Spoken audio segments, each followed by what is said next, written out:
Hi, I'm Deb Flashenberg, and thank you for joining us on our video, Relaxation Techniques for Pregnancy and Labor. So this was originally aired for Periscope, which is an online streaming program, and we're building a lot of content that way. So if you want to take a look and check out some of our other wonderful childbirth ed videos, you can do that.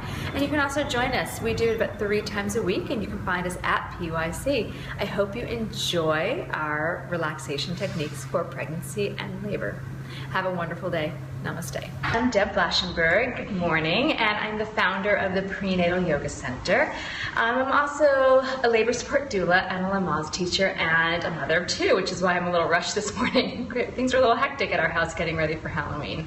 So I guess this topic is quite effective for me as for you. It's going to be about relaxation techniques, and we're going to talk about relaxation techniques for pregnancy, labor, delivery, and life. So I want to talk a little bit first about why we do relaxation techniques. Basically, calms us down, lowers our blood pressure, reduces stress, which is something I'm trying to take in right now after the crazy morning we had. It slows the breathing rate, so a nice deep breath. It reduces muscle tension.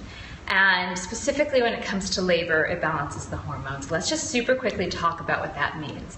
So when a mom is in labor, we want the oxytocin level, that is this wonderful hormone, the love hormone, to be working. And when that hormone is really functioning well, the uterus contracts. It's what's called the love hormone. It makes you literally fall in love. We've hopefully all felt it. It's a hormone that you feel during orgasm. It's a hormone that you feel when you love someone. And again, it's the hormone that you feel when it's helping your uterus contract. Now, if you don't have oxytocin functioning well, synthetic oxytocin called pitocin is involved. And so what tends to happen, so we talked about relaxation, how it reduces blood pressure and stress. When one feels adrenaline, the fight or flight, the heart rate goes up, stress is felt, the eyes dilate, the pupils dilate. And when adrenaline increases, the oxytocin level decreases. And so that's going to directly affect labor. So that's why it's so important to have relaxation techniques, not just during pregnancy, but specifically during labor, so that the hormones of labor can function really well, so we don't have to start introducing synthetic hormones. All right, so as I mentioned, it can be used anytime. It can be used on a hectic morning. It can be used when my pregnant moms that I'm often talking to here in class say they wake up in the middle of the night, they have to pee, and then they get back in bed and their mind is just racing, they can't fall asleep. So relaxation techniques would be fantastic then. And again, as I mentioned, during labor and delivery, when the mom might feel stressed or pressured or just uncomfortable, then we want to start to look at these relaxation techniques. So let's look at a few specific relaxation techniques.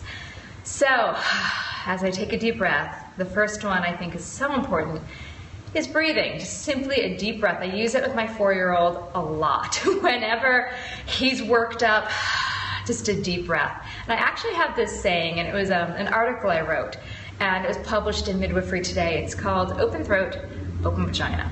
And everyone laughs when I say that. So let me just back up and talk a little bit about what that is. So this came about years ago before I was teaching prenatal and I got into my whole birthing world. I was a professional musical theater singer. And I remember studying with my teacher, and even though when it would warm up, I had this huge range. And then I would get into my head and I would see certain notes, we called it the money notes, at the bottom of the page. As soon as we turned that page and I saw that note there, I was starting to get in my head and I was starting to get anxious and my throat would tighten up. And so my teacher would have me do these hip circles where I literally just kind of be circling my hips around. And when I did that, my throat opened. So fast forward, and here I am teaching prenatal and working with laboring women, and I remember being at a birth and I was listening to the quality of sound the mom was making. It was really tight in her throat. So I had her move her hips around.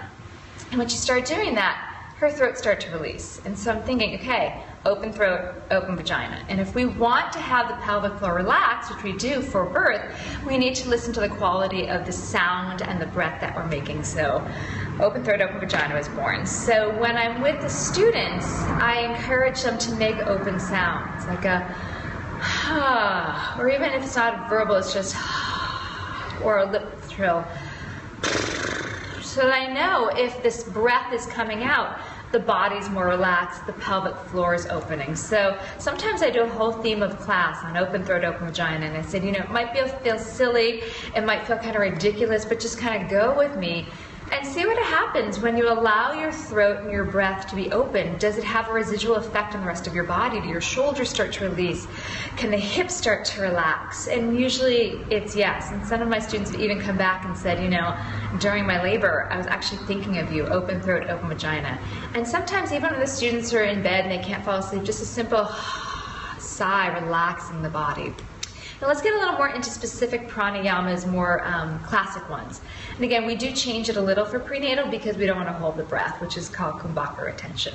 So one of my favorites that I teach in class, that I incorporate for class, I incorporate and I encourage women to do if they can't fall asleep at night or in their labor, it's called samavrikti, and it means even fluctuation.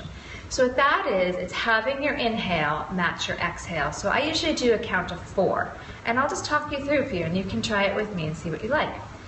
So just relax your shoulders, relax your belly, and if you're reclining back, you can shut your eyes, or even just shut your eyes sitting up. And we're going to do again a count of 4. So take a deep inhale, and exhale your breath out.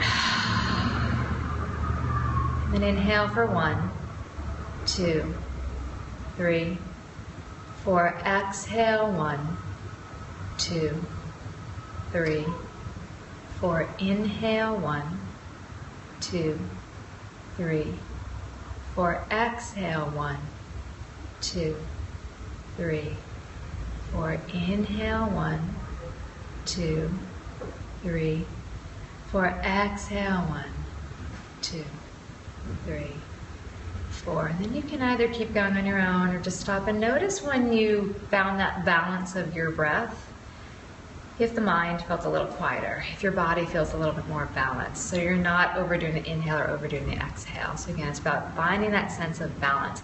And the nice thing about the counting is if you're really using it well and you're staying with the counting, it gives the mind a place to focus on, and then all those other thoughts that are spinning through your head, they're just not there. So it gives a little sense of spaciousness. So that's one of my favorites, samavrikti. It's just simple diaphragmatic breathing, so breathing all the way down to your baby. And this one's nice for visualization as well, maybe even visualizing your breath going all the way down to your baby. So again, you can do it with eyes closed, eyes open, maybe bring your hands to your baby. I'm just going to take a full inhale down to your baby, and a full open exhale out. Again, diaphragmatic breathing immediately brings the body into the rest and relaxed state, the parasympathetic nervous system, instead of the fight or flight, the sympathetic nervous system.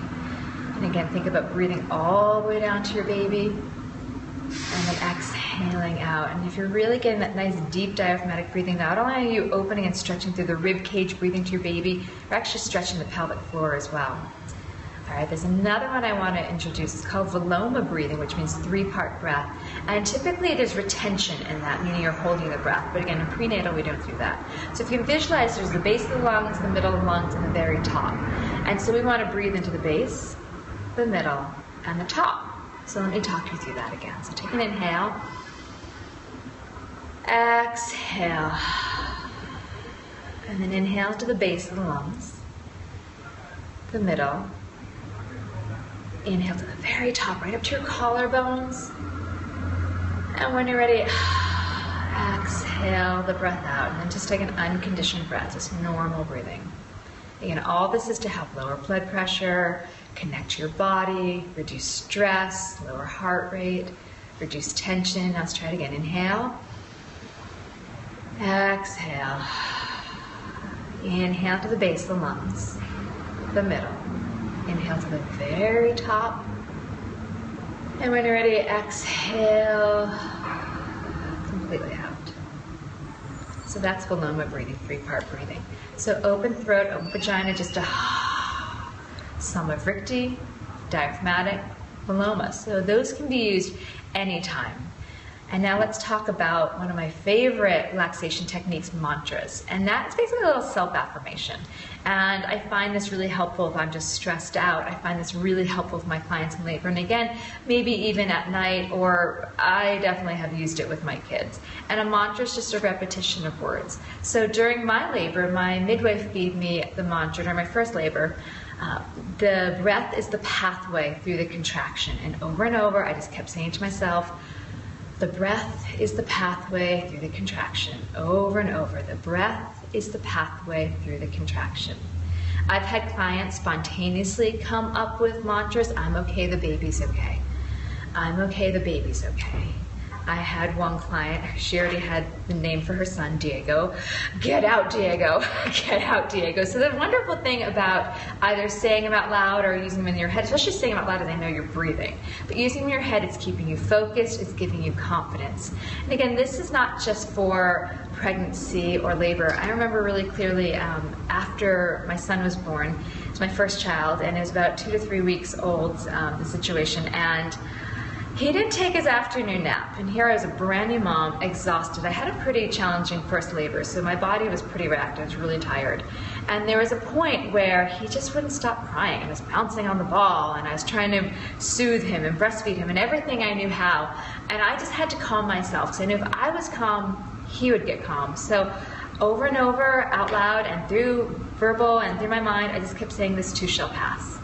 This too shall pass. And that's really what got me. I literally held on to that little lifeline, this too shall pass, because I needed to remind myself that this really challenging moment was going to pass. So whether it be moments in pregnancy, in labor, in new motherhood, or just a frustrating moment, this too shall pass. And the last technique I want to introduce, it's called progressive relaxation.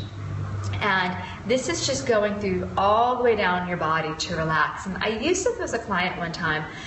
She had gotten an epidural, but it didn't take in her whole body, which is not unusual. It only took in half her body. So here we were not allowed to get out of bed and use a lot of physical movements, like rocking and stuff, nor was she receiving the power of the whole epidural. So we're kind of in this limbo. And so what I did for her, every contraction until the anesthesiologist can come back and fix the epidural, was I did progressive relaxation. I call it the talk through.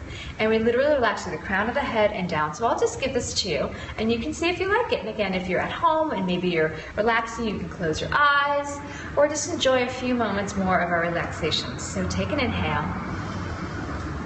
And exhale your breath out. And then inhale and just try to relax through the crown of your head. And then relax your eyes, and your jaw, and your neck. Again, inhale. Exhale, relax the back, the neck, and the shoulders. You can let the arms heavily drop. Relax the muscles through the chest, through your upper, middle, and lower back. And send the breath all the way down to your baby. Inhale, and as you exhale, relax your hips, the pelvic floor, and relax your legs, all the way through the calves and through the soles of your feet. So just feeling a deep inhale and a long exhale. And if you find you started to get distracted, just on your own, start back at the top of the head and just progress down. And the great thing is usually by the time you get all the way down, it's been about a minute. And that is the average length of a contraction.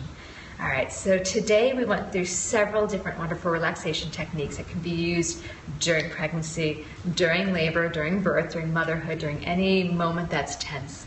And hopefully that will help get you calm, quiet, and centered and spacious. I hope you have a wonderful day. Thanks for joining me this morning. Namaste.